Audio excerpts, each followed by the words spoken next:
Okay friends, let's come to the more important topic of calculus of residues, which we also call residue calculus. Now this is very important to approach the next step, that is evaluation of contour integrals. And it is in contour integrals, as you are all aware, that we need to calculate the value of a contour integral, and one of the approaches to get the answer quickly is through the Cauchy's residue theorem. But before you go to the Cauchy's residue theorem, we must be familiar with how to get the residues basically. Already in the previous examples, I have explained how the Lorentz expansion will help us to get the coefficient of 1 by z minus a as a residue. But in some problems, it is possible to get the residues by fast track formulas, or even if you are good at expanding functions, that makes it simple. So residue calculus basically deals with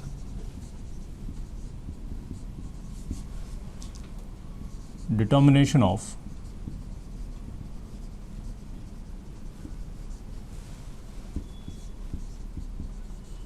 singularities, basically involving poles and essential singularities.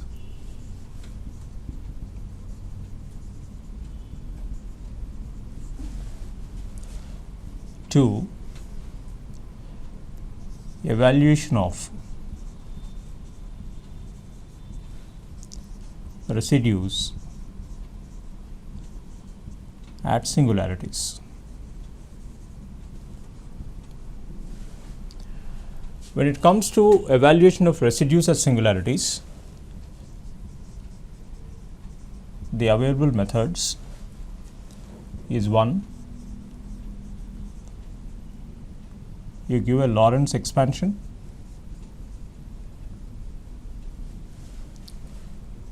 two, remember standard expansions;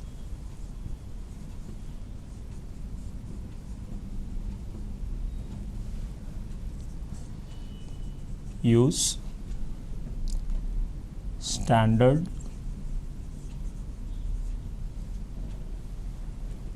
techniques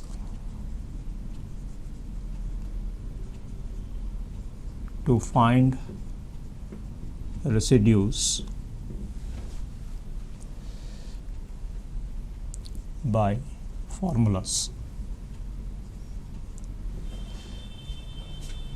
In fact, the first two were already explained in the previous exercise, so the thrust will be on the third technique, that is by using standard formulas.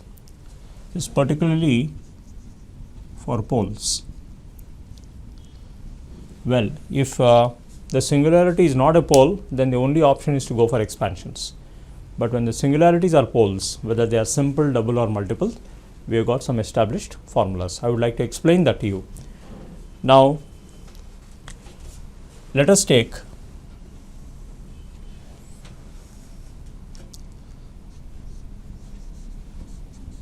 two simple formulas. If f of z has a simple pole at z is equal to z naught, residue is equal to limit z minus z naught into f of z at z is as z tends to z naught.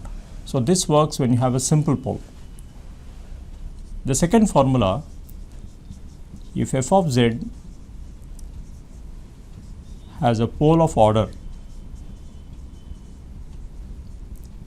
k plus 1 at z is equal to z naught, residue is equal to 1 by k factorial limit z minus z naught to the power of k plus 1 into f of z as z tends to z naught. So these are the two formulas which I am trying to mention here. But the disadvantage of these formulas are they are only meant for poles, simple pole and poles of order k plus 1. If the singularity does not happen to be a pole, you have to rely completely on expansions. So let us see a few problems where you can get the essence of finding out residues in any case, and then we'll be ready for the next lecture where we will apply these things to evaluate contour integrals. Question number 11. What is the residue at the pole z is equal to minus 1 of f of z is equal to z squared by z square plus 3z plus 2 whole squared?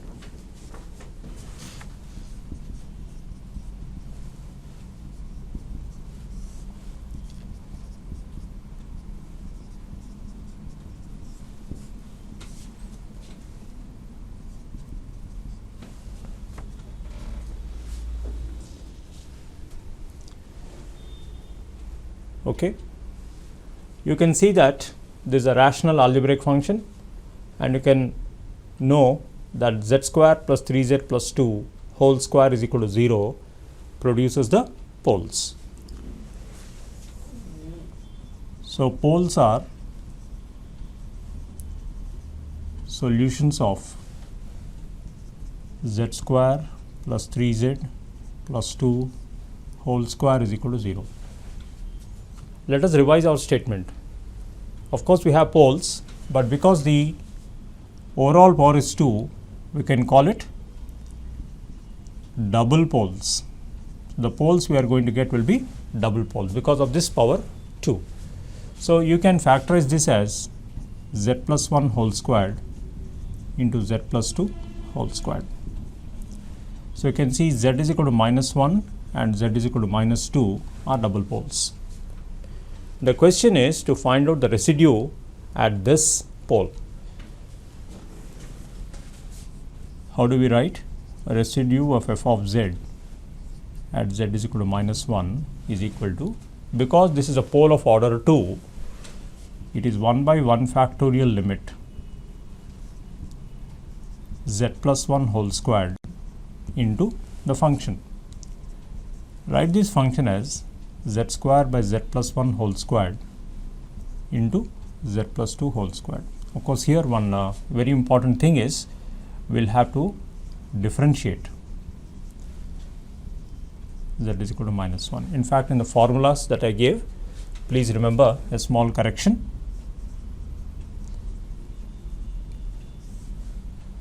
Residue of f of z at z is equal to z naught of order k plus 1 is 1 by k factorial limit.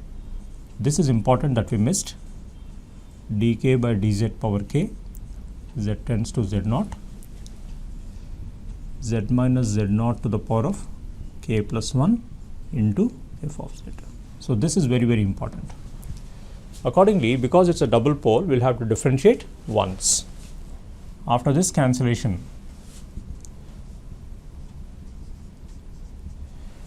we'll have to differentiate this ratio once.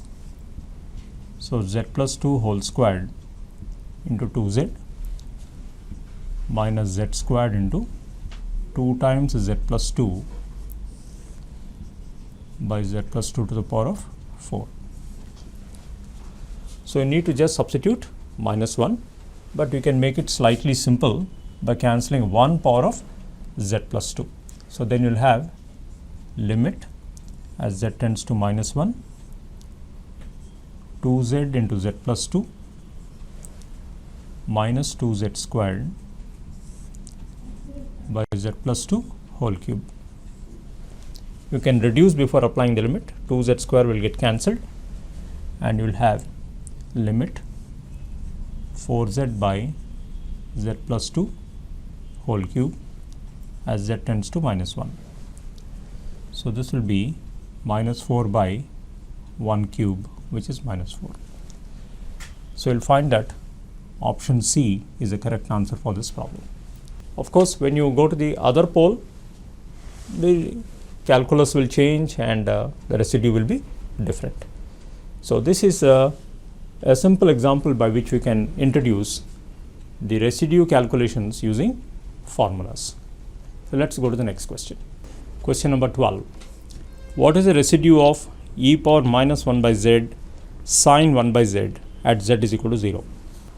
Well, this is a problem where you cannot have the advantage of the formulas that I introduced.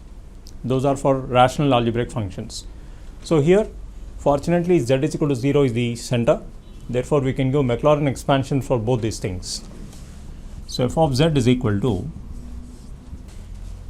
1 minus 1 by z plus 1 by z whole square by 2 factorial and so on.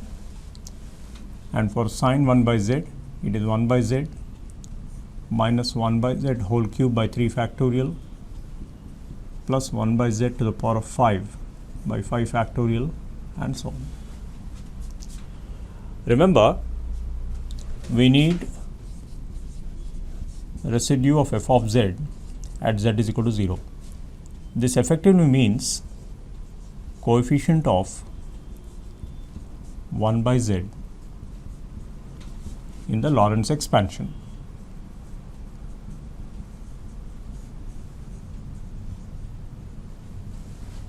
So let us see how to extract 1 by z. Now you can take 1 into 1 by z. This is one combination. And let us look at other combinations. 1 by z into 1 by z gives 1 by z squared. 1 by z into 1 by z cube takes you to 1 by z power 4 and so on.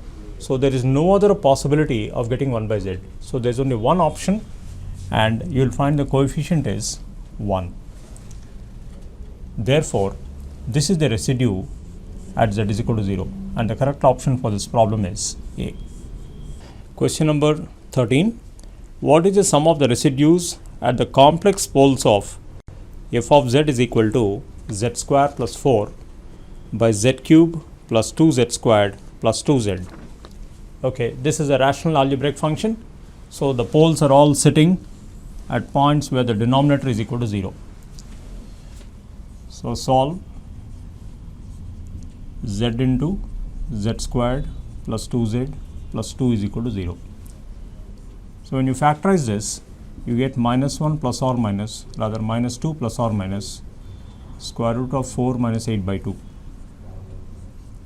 So minus 2 plus or minus 2i by 2.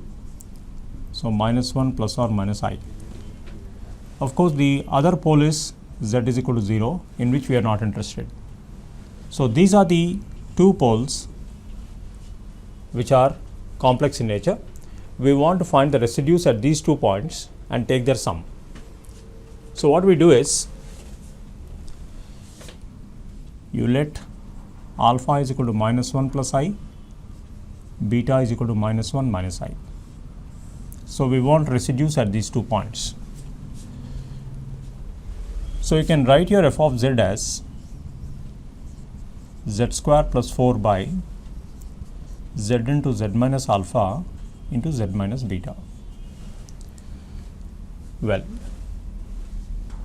we will call R1 as residue of f of z at z is equal to alpha. Let us do it through formula. Z tends to alpha, z minus alpha into z square plus 4 by z into z minus alpha into z minus beta. Simple pole.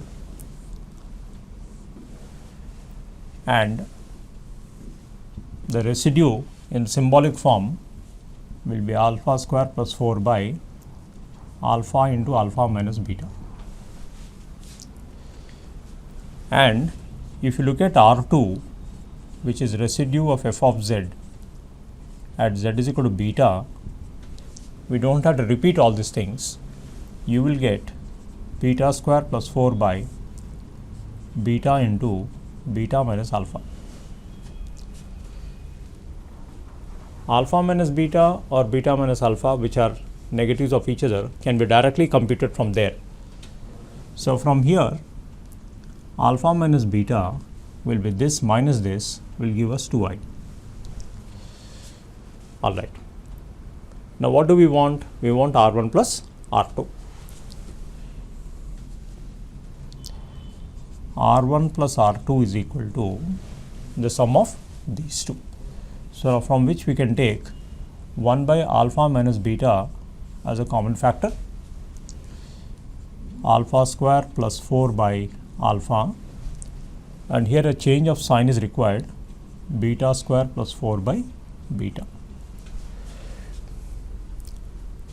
Now this is already 2i. So we need to just calculate alpha square plus 4 and beta square plus 4. So let us see what is alpha square plus 4. Alpha square plus 4 is minus 1 plus I whole square plus 4. So this will be 1 minus 2i plus I square plus 4. These two will get cancelled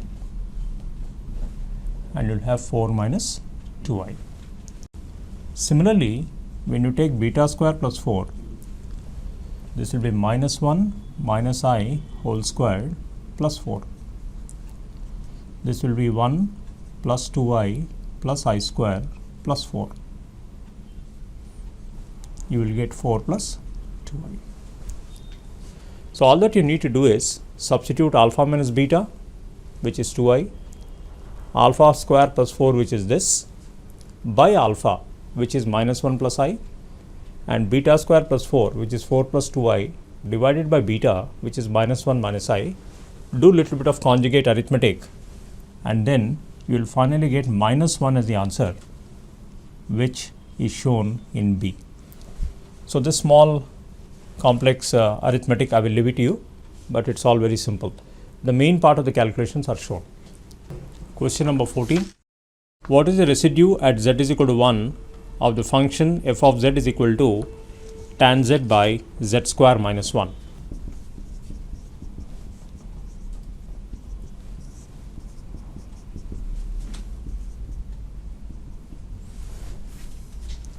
This is a straightforward problem. Poles are solutions of z square minus 1 is equal to 0. So you get z is equal to plus or minus 1. So we need a residue of f of z at z is equal to 1, which is limit as z tends to 1, z minus 1 into tan z by z minus 1 into z plus 1.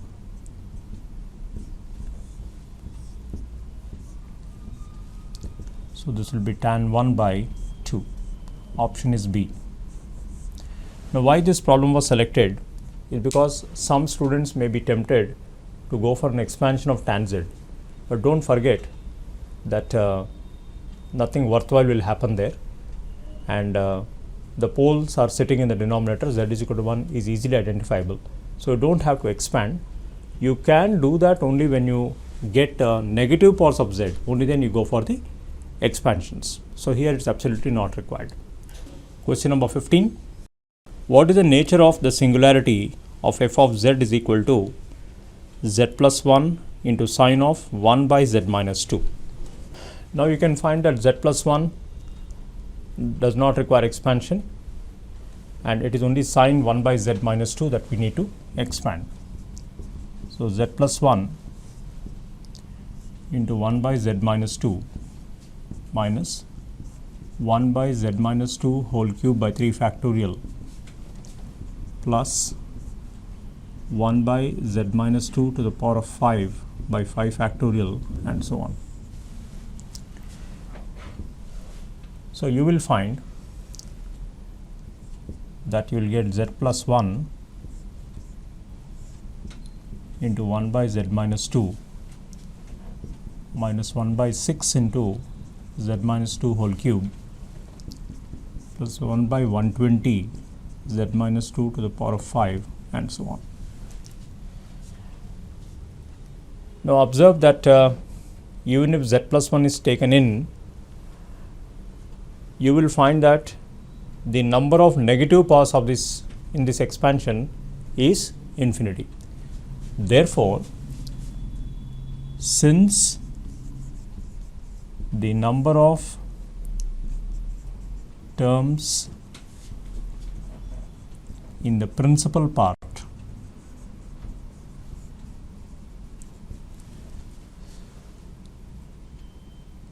that is number of terms with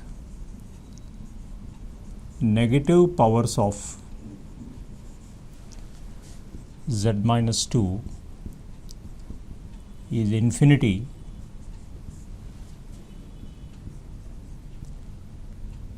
the nature of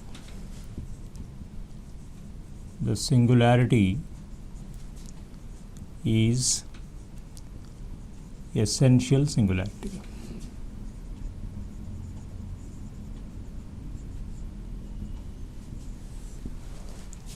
You can find this as option B in the list of options. So, this exercise on Lorentz expansion, identification of poles, nature of poles and calculation of residues should help us approach the next lecture on calculus of residues for evaluating contour integrals. So, that will be the next exercise in which we will introduce the Cauchy's residue theorem, and let us meet again.